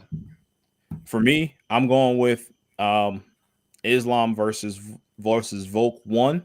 That was a fight that was a split decision, close fight all the way up until the end. A lot of people argue that they felt like Volk won that fight. I had Islam in it, but that was my fight of the year from last year. Okay. This one's tough for me. I don't know how this is tough. Unless you're going with again, I'll keep my mouth. The female fight was crazy. That's my whole point. The female fight was crazy. I'm gonna go. I'm going Pereira Izzy too. That wasn't a good fight. It wasn't that good of a fight. The ending was great though. It's not always about the ending was great. If it was knockout of the year, I nominated that. And nobody listened to me, so I'm picking knockout was great. Do I want to put this up to the fans? Because I feel like this is one of those ones that could, but I don't want to risk someone actually the first person going in saying Izzy and Pereira because it shouldn't win. I'll go Volk and Islam. I think that was an incredible fight. I think that. Yeah, I'll go Volk Islam. I think that Volk Islam's my pick. Okay. Well, we got to follow it up. KO of the year. Yeah, these are all really good. You got Gaethje. See, I think we should have switched Islam Volk with Izzy and Pereira. That's what I said. That's what we should. But this is the second fight, though. These are 2 different fights. No, I understand that there are 2 different fights, but I felt like the Izzy knockout was better than the Islam knockout. But that's not going to be my pick, so it doesn't matter. Doesn't matter. I'm going to go first. I'm going with the head kick heard around the world. I'm taking Justin Gaethje over Dustin Poirier. That was a great kick. It was flush. It was beautiful. It was a perfect knockout. I'm going to go with it. And I would pick that over Izzy, too. I think the Izzy one would be third. I think the Thug Nasty knockout was insanity. Like, he hit him into a seizure. But give me Pereira. Give me Gaethje over Pereira. I know Izzy love here, so I am going with Gene as well. I'm going Gaethje over the Diamond. Head kick heard around the world. And head kick that I don't think anybody expected. Gaethje's not a big kicker, so I'm going Justin Gaethje. He's a big kicker. He just never kicks to the head. He always kicks legs. He's a leg kicker. It's a leg kicker. You guys already gave the nod to Gaethje, so he wins it here. KO of the year is Josh Emmett over Bryce Mitchell. I mean, he sent them into a seizure in the octagon, and it just came out today that Bryce Mitchell is in self-imposed concussion protocol for the next 6 months. If that's not knockout of the year, I mean, he might have knocked him out of fighting this entire year. So I don't know what else you could do. You're right. You're right. I don't agree. I don't agree that it was. I felt like that. It sounds terrible, but I felt like the fight wasn't big enough to win. I mean, I get it. That's what the knockout itself. Again, not fight of the year.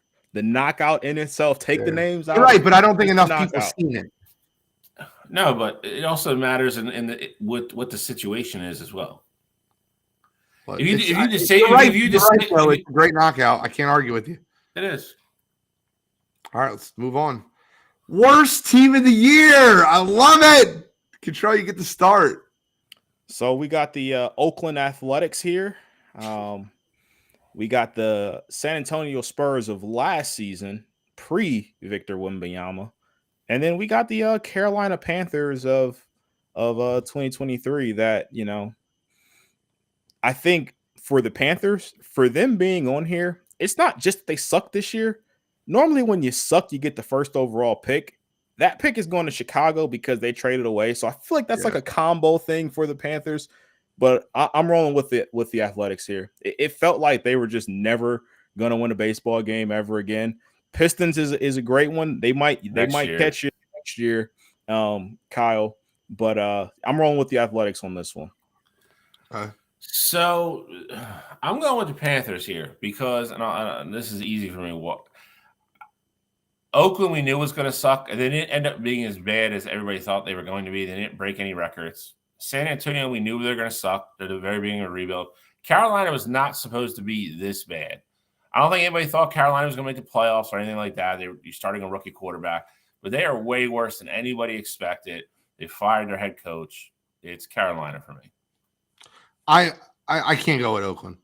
I can't. And the reason I can't is because I think one of the greatest moments of the year was the reverse boycott.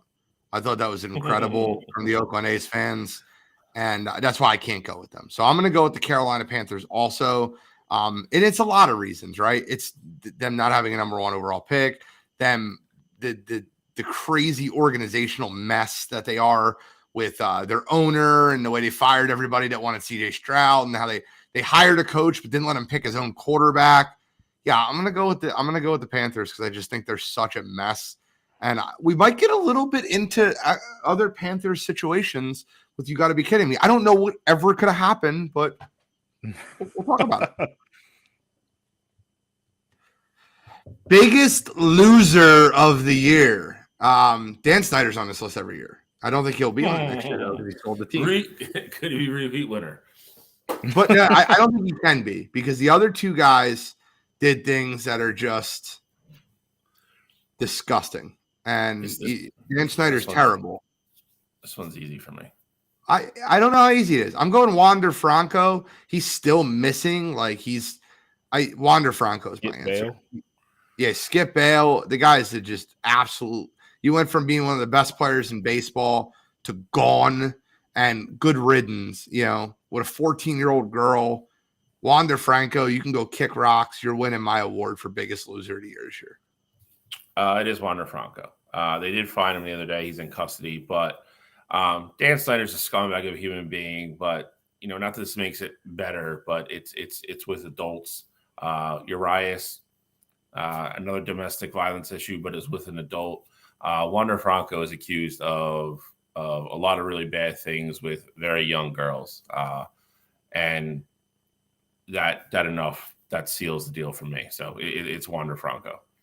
Well, we got another unanimous winner of an award. Wander Franco, you are the biggest loser of the Wire2Wire Awards. So not even much more to comment on that. But well done. Well done. Well, definitely deserved. All right. So we got there we go. Is this last? This is good. No, we got 5 more. This is going to spark a debate. This is going to spark a debate. Christ. Here so this one is rather easy for me, but gotta announce our nominees here. You got Jamal Murray coming back from an ACL injury. You got DeMar Hamlin coming back to life.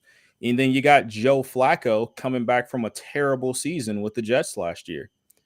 For me, this is easy. I got Jamal Murray. DeMar Hamlin, it was great. It's great for you to come back to life. I get it. You've done nothing meaningful on the football field. Joe Flacco, you weren't out last year, so I don't know what you're really coming back from. Being terrible. That's what the award was made for. You played football last year. Jamal Murray actually came back from an injury. Not only did he come back, he went on to win the NBA Finals. So I got Jamal Murray winning Comeback Player of the Year. I'm okay with that. All right, so I'm going to eliminate Flacco because for me, Comeback Player of the Year is coming back from an injury or I don't know, maybe death. It's something traumatic, not just sucking on a bad football team. So Flacco's out. So now I have to weigh coming back from a torn ACL, competing at a high level, or the guy that was talking to Jesus and came back and has only played 5 snaps this year. I will continue to be the voice of reason on this show, and not be heartless Cottrell. I don't know which way Gene's going to go, but I will put it in his hands. I think if you physically and medically die on a football field and come back and actually play the next year, even though it's not, meaningful or anything, I think dying has to outweigh a torn ACL. I will go Damar Hamlin. Not on my watch. We know. Not with no stats behind it. All right, so let me just start here. Not with no stats behind it. I think it's a great thing that Damar Hamlin made it back to the NFL. I think it's incredible that he's alive. I'm glad that we averted an absolute tragedy on that day. And I'm happy that Damar Hamlin was medically cleared to play football again. Give it to us, Gene. I feel like comeback player of the year has to be a player that played well and actually did something. So I guess I'm heartless. I don't care at this point. Have fun in hell, guys. I'm going with Joe Flacco coming back from being absolutely terrible last year with the Jets to leading the Browns to the playoffs. I'm going and by the way, Flacco wins. The first comment after we got it was Joe Flacco. Paul Gravitt nailed it. Joe Flacco wins the award. Just like that. Look at that. There's another one. Flacco. This award just lost all credibility. He's a Brown, so I'll take it. He's a Brown, so I'll take it. But Jamal Murray, he's been robbed. No, I think what Flacco's doing with Cleveland's nothing short of amazing. And he wouldn't come back player to the NFL too, just to be clear. That's horrible. And our listeners agree with me. Best play of the year. This is fun. I get to start with this one too. Got to introduce your nominees, Gene, if you're starting with them. You have the punt return opening week. The New York Jets lose Aaron Rodgers on the 4th play of the game. Xavier Gibson returns the overtime punt for a touchdown for the Jets. You have the first goal for Lionel Messi for Miami in the MLS. And you have the tip heard round the world with Derek White beating the Miami Heat and sending the series back to Boston. I'm ruling Messi out. It was just one goal. I think it's cool. Great. I'm between Xavier Gibson and the tip. Because I'm a Boston Celtic hater, I'm going to go Xavier Gibson. I love that punt return. That was amazing. Everyone ruled them out. They were done. Aaron Rodgers was hurt. They come back, and this kid returns a punt. Hard Knocks hero. It was a great feeling.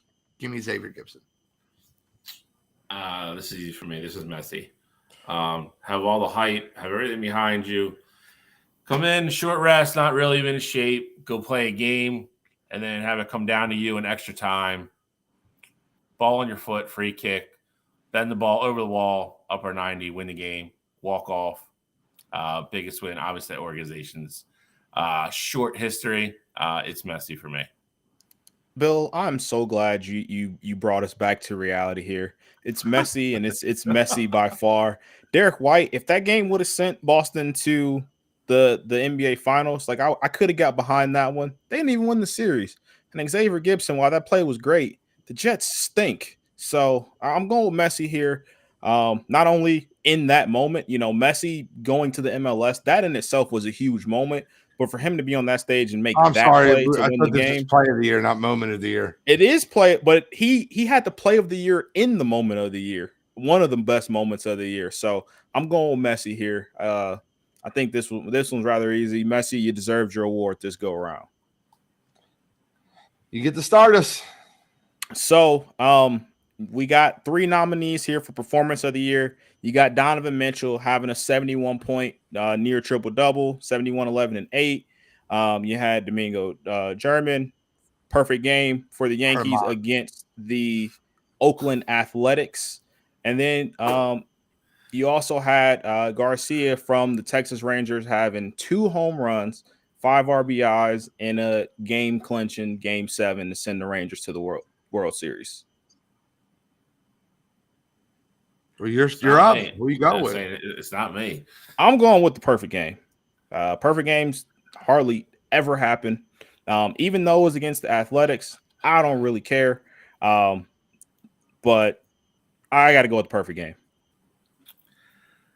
Well, I'm eliminating Mitchell. It's not that.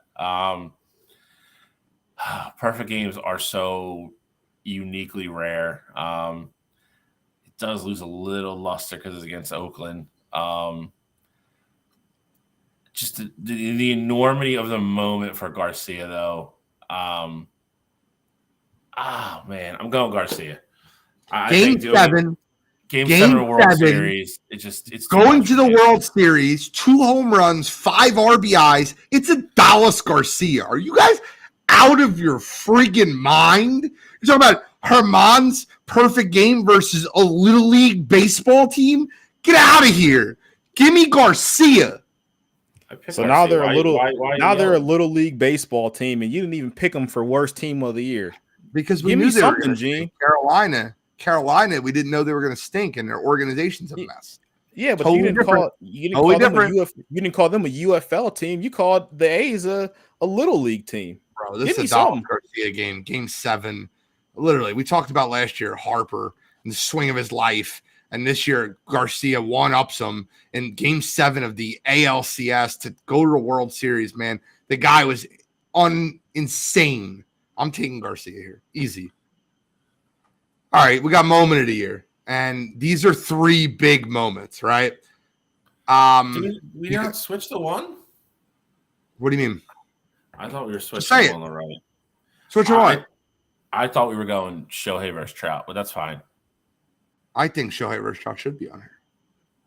But what are you putting it over? Probably that one. What is that one? What do you mean, that one. Trey. Okay. So let's just keep it with what it is. Let's go. You got LeBron James passing Kareem for the all-time scoring record. You got the 16 seed of Fairleigh Dickinson beating Purdue. And you have Trey Turner's grand slam in the semifinal game versus Venezuela. I hate doing this. I hate doing it. I'm not going to go then.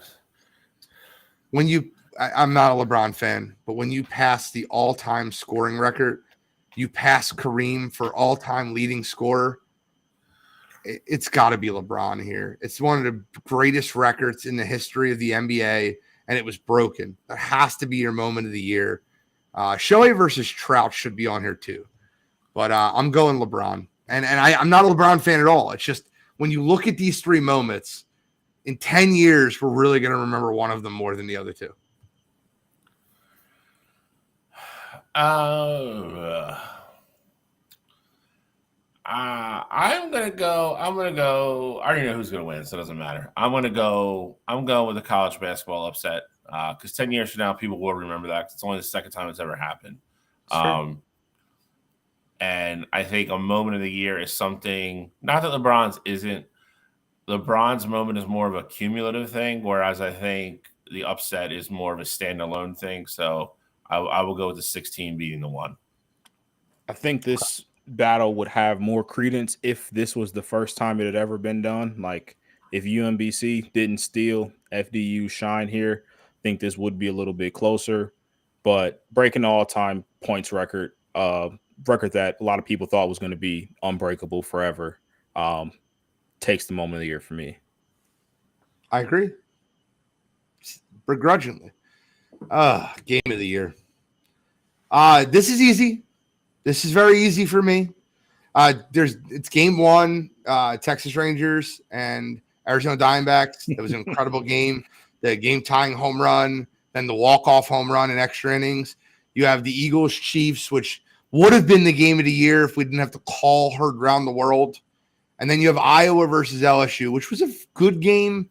Wasn't a great game. It was great for LSU, but it wasn't a great basketball game. It wasn't like Villanova UNC walk it off type game.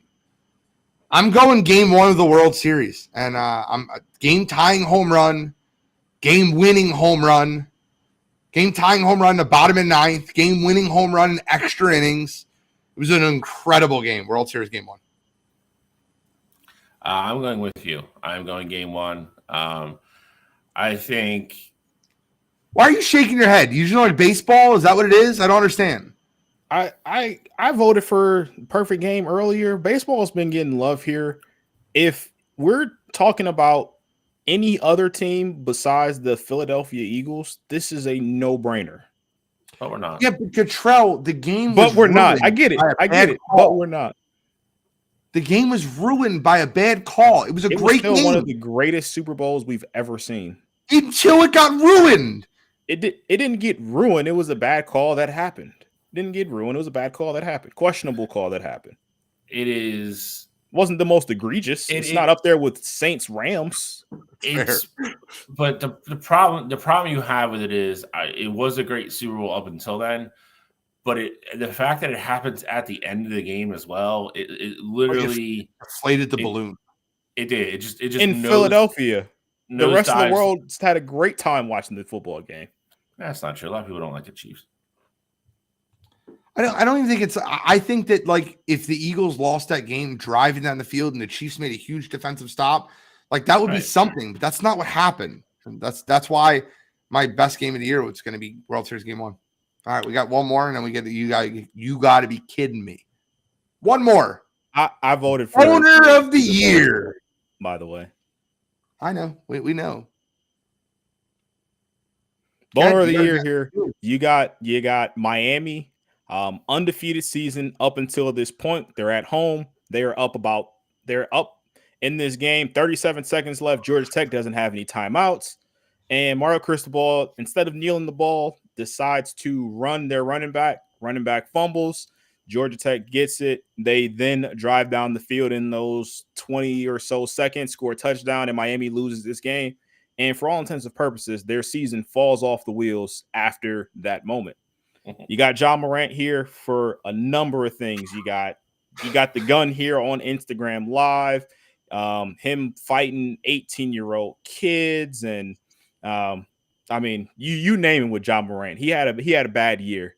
And then you got Kadarius Toney.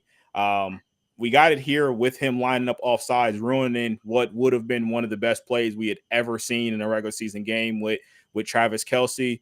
You could also go with Kadarius Toney's drops. You could also go with later on in this play where he was pouting because he didn't get the ball, and then Travis Kelce pitched him the ball and he went on to score a touchdown that didn't count because he was offsides.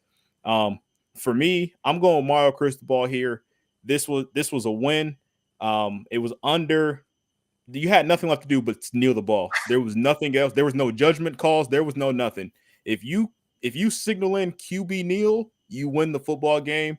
And who knows? Maybe you even go to the AC Championship game. So I got Miami and Mario Cristobal here. Cal, you gonna make it interesting? Yeah, I am. I'm going with Ja. I'm going with Ja because he could. If we had 6 nominees for this, he's probably 4, 5, and 6. He's a repeat offender. Literally got in trouble with that, and a couple of days later had another gun incident. Then we had the story come out about him fighting 18-year-olds on his porch. It is. I am. Josh Giddey is probably going to win next year when that finally gets settled. I'm going with Ja. I think Tony's is really bad, but I don't know if they lost that game fine, but I mean they still won the division. And I don't think Miami was going anywhere anyway. So I think Jaws has the bigger impact on his team as well. So I'll go Ja. For the interest of time, because we only have a few minutes left, I'm going to be quick with this one. The answer is to Mario Cristobal and Miami for not kneeling the football. Listen, the other two are absolute bonehead plays, and they deserve to be nominated for Boner of the Year. There's not a coaching play that you could make that would be worse than what Mario Cristobal did there. The game is over. Kneel the football. It shades of Miracle of the Meadowlands. It's got to be like one of the worst plays in college football history. I'm going Mario Cristobal. That's absolutely absurd. That's Boner of the Year. You got to be kidding me. We got to be quick. Cottrell. Yeah, so mine's rather quick. This week, I'm staying close to home. I'm going with Ohio State and Ryan Day. It came out, earlier this week that apparently during their stretch between Michigan and Missouri, they had 25 days there to practice. They only had 6 practices leading up to Missouri. When you had a new quarterback in, you made changes to your offensive line. And not only did they only practice those 6 days, apparently they were light practices. So there was never like a full padded practice throughout that time. So for me, Ryan Day, obviously the season was a waste. You didn't go to the college football playoff, but to not even try to end it on a high note, especially with all those young guys that were playing in that game and a chance to at least, win the Cotton Bowl. It's not the playoff, but it's something. So for me this week, I got Ryan Day and his coaching blunder the end of the year. Come on, you gotta be kidding me. Shally. I'm going with the Denver Broncos and shooting themselves in the foot once again. Bench Russell Wilson. Russell Wilson kind of came out, was like, all right, you're gonna drag me, and I'm just gonna tell everybody the truth. This is now the 3rd time in a couple years with stories coming out about them not doing things correctly, and I think there's gonna be repercussions for this down the road. They pretty much told Russell Wilson that if he didn't restructure his contract, they were going to bench him, which is obviously a huge no-no. There's going to be issues with it. Sean Payton's going to get in trouble, and I think the organization is as well. This will probably become more funny down the road as this gets settled out. So just to scratch the surface with it this week to get it on record, I will use the Denver Broncos. Come on, you gotta be kidding me. Carolina Panthers just won worst team of the year. Yeah, David Tepper's having a really bad year. This idiot threw a glass of water or a cup of water on a fan because they were arguing with them about the game. Are you out of your mind? You're the owner of a football team, and you threw a cup of water on a fan, you idiot. And not only do you do that, right? The NFL fines him $300,000. The guy's worth $30 billion. Compared to the average person across the country, that's $1.87. So some fine from the NFL. I don't care. Just spend him for a year. He's an idiot. Throwing water on a fan, you dope. Why? Because you're rich? You could just throw water on people? Put him in jail, scumbag. For this week, David Tepper. Come on, you gotta be kidding me. A bad glass of Grey Goose. It's ridiculous. That's so. I cannot believe. Give the fan the 300,000. We got to wrap up, guys. We got to wrap up. 10 seconds left. Thank you guys for tuning in to our award show. I appreciate everybody for listening to Wire to Wire. Download us on every platform. Love you guys. We are signing out.